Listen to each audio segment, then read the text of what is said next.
We have a well-known model called the Elaboration Likelihood Model, ELM, and this is a model that's used a lot in terms of understanding how consumers arrive at understanding different messages.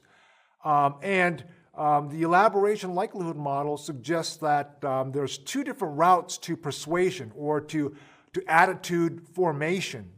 The first is central processing route. The first is following a central processing route. The second is following a peripheral processing route. So when customers use or engage in a central processing route to process a message, an advertisement, so to speak, then this means that the customer engages in a very logical manner, engages in a very rational manner. The customer attends to and scrutinizes the message content actively and thoughtfully and thoroughly and rationally and logically. Whereas the peripheral processing route suggests that the consumer attends to the message only cursorily and tends to make quick inferences by simply looking at the elements in the ad. So here, this is more of an irrational perspective where consumers do not try to scrutinize the message in a rational way. It's more irrational. It's more emotional. They rely on cues such as celebrities, the fame of the celebrities, spokespeople, the colors in the ad, maybe music in the ad, sex appeal, humor. All of these apply in terms of cues, and these cues influence how consumers are persuaded or how their attitudes are formed about a brand by being exposed to a message. If they are influenced by these peripheral cues, then we claim that customers are following a peripheral processing route. And basically, the literature suggests that whether a consumer follows a central processing route or a peripheral processing route really depends on two factors. It is whether the customer has the expertise or the ability to process the message, and the motivation. Do they have the motivation to process the ad message? So when customers have the ability and the motivation to process the ad, they are more likely to engage in a central processing route to persuasion. Whereas when consumers do not have the ability, the expertise to understand the details in the message, or when they don't have the time, or when they are, when they're lacking the motivation to process the message in the ad, then they're going to fall back to the peripheral processing route to understand the message. So this example shows you two examples of the routes to persuasion.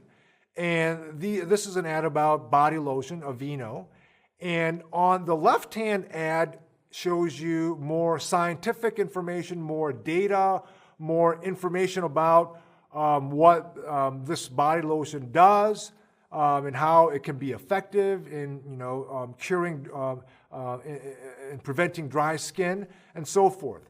So this type of ad would be more appealing to people that follow a central processing route to persuasion, whereas the ad on the right does not say anything about the details of the what goes into this body lotion, how it is effective, what ingredients it contains in the body lotion, and so forth. So it just shows you a model that has good-looking skin, and how you can be, you can have skin such as this model if you use this Aveeno lotion. So here, it's appealing to people who tend to follow a peripheral processing route to persuasion.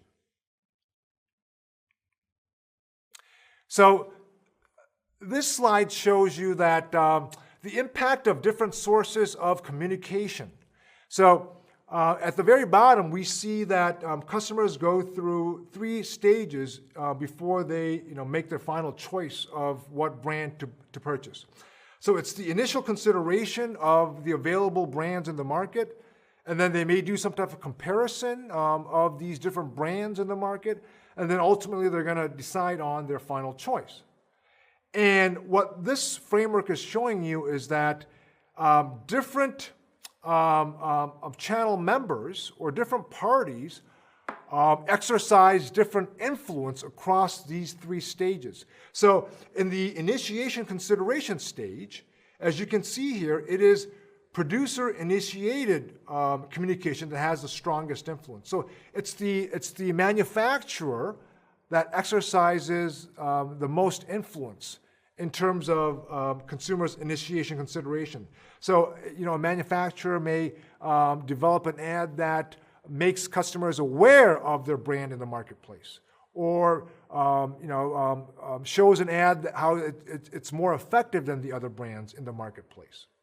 Whereas if we move on to the comparison stage, then it is the consumer-initiated communication. So here, consumers may rely on social media. They may ask other consumers. They may ask their friends and family about different brands. Once they've kind of narrowed down the list of brands that they're considering to make their final choice. So here, as you can see, it is consumer-initiated communication that has the strongest influence. And then when it's time to make the final choice, it's the channel-initiated. These are distributors or retailers that may have promotions, that may have buy one, get one free, or special deals of the week that have the greatest influence in terms of the final brand that the consumers eventually end up buying. So again, this framework shows you that across the 3 stages, going from left to right, different parties ranging from the manufacturer to consumers to the channels, to the distributors, to the retailers, to different types of intermediaries, exercise different influence across the 3 stages. We have what's called the influence mix.